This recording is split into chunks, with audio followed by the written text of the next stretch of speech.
অনেক বছর আগে একটি গ্রাম ছিল। সেখানে একটি ব্রাহ্মণ বাস করতেন।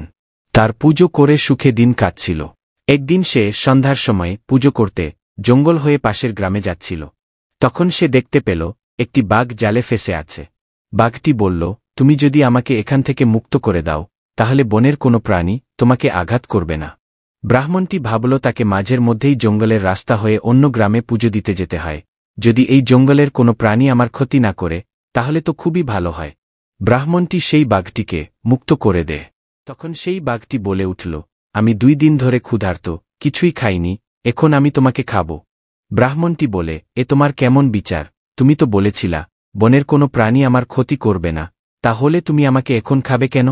তখন বাঘটি বলল যে, আমি তো বলেছিলাম বনের কোনো প্রাণী তোমায় আঘাত করবে না, কিন্তু আমি যে তোমায় আঘাত করব না তা তো আমি বলিনি। তখন ব্রাহ্মণটি বলল, তুমি এটা ভুল বিচার করেছ। আমি তোমার বনের 3 জন সাক্ষী চাই। তারা যদি বলে যে হ্যাঁ তুমি ঠিক বিচার করেছ তাহলে তুমি আমাকে খেয়ে নেবে। বাঘটি রাজি হয়ে যায়। তখন সেই পথ দিয়ে একটি হরিণ যাচ্ছিল। ব্রাহ্মণটি হরিণটিকে সমস্ত কথা বলল।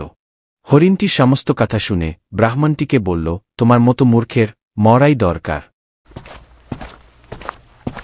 তখন বাঘটি বলল, কি গো ব্রাহ্মণ, এবার আমি তোমাকে খাই? ব্রাহ্মণটি বলল, দাঁড়াও, আমার এখনো 2 জন সাক্ষী বাকি আছে। তখন সেই পথ দিয়ে একটি ভাল্লুক হেঁটে যাচ্ছিল।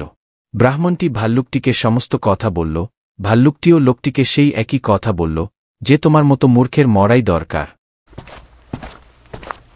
তারপর বাঘটি বলল, ব্রাহ্মণ, এবার তো তোমাকে খেতে পারি? ব্রাহ্মণটি বলল, দাঁড়াও, আমার এখনো একটা সাক্ষী বাকি আছে। তখন সেই পথ দিয়ে একটি শিয়াল যাচ্ছিল। ব্রাহ্মণটি শিয়ালটিকে বলল, দেখো না শিয়াল ভাই, আমি হেঁটে হেঁটে যাচ্ছিলাম আর বাঘটি জালে আটকে ছিল। বাঘটি আমায় বলল যে তাকে জাল দিয়ে ছাড়িয়ে দিলে বনের কোনো পশু পাখি আমার কোনো ক্ষতি করবে না। আমি সেই ভেবে ছাড়িয়ে দিলাম, আর এখন বলছে নাকি ও আমাকেই খাবে। তুমি বিচার করে দাও, তুমি আমার শেষ সাক্ষী।